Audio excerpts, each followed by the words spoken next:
Right. So yeah, the replacing oneself, succession plans, exit strategies. Yeah, if this isn't the first conversation that I have with a client, it's somewhere in the second or third. Usually they'll call me with a specific issue and we'll work through all of that. And then we agree to work together. One of the first questions I'm going to ask them is tell me a little bit about your exit strategy.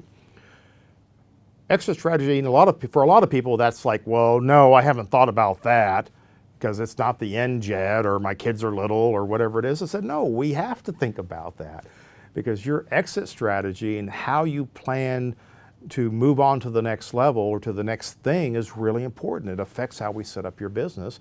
And a good exit strategy also just helps us do good business practices.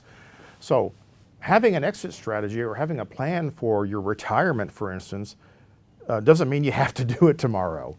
It means that it gives us guidance along the way. Now, you may have a legacy plan. Maybe you plan on having your children, though I'll be honest with you, I have more owners who tell me very early in our conversations that my kids don't want to take this business over. They don't want anything to do with this. This is not their kind of company. They're not wired for this. And they'll also tell me, I don't have employees that can take this over. I'm not confident. Well, that's good information to have. We need to figure out what the succession plan is. Because at the very minimum, you have an estate. And if you have an estate and for some reason you pass away unexpectedly, what's going to happen to your organization? So while you may not plan on getting hit by a bus, having a succession plan that says here's what's going to happen if you do would be very important for your heirs or whoever needs to deal with the business after you're gone. And then we get to the subject of employees and people, in your organization. You need to have people who are smarter than you. And for some folks, that's kind of uncomfortable. They want to be the smartest person in the room. I mean, goodness knows I do, right? So we have to have that conversation about, okay, well, who's smarter than you on this thing and who's smarter than you on this thing? Do we actually have a de facto management team that you just haven't anointed yet? And oddly enough, while most of my clients don't have a management team or they've not defined one very well, I often can find one in the organization.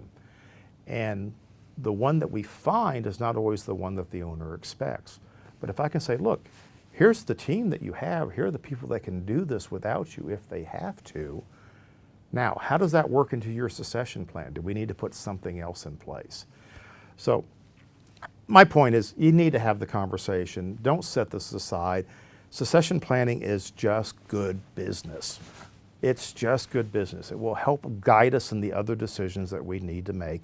And you can change it. Remember, this is me. Make a plan so you can change it.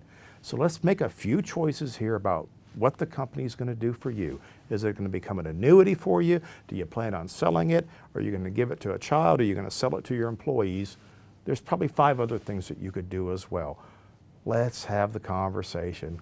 Then we can get it out of the way and get down to business. All right?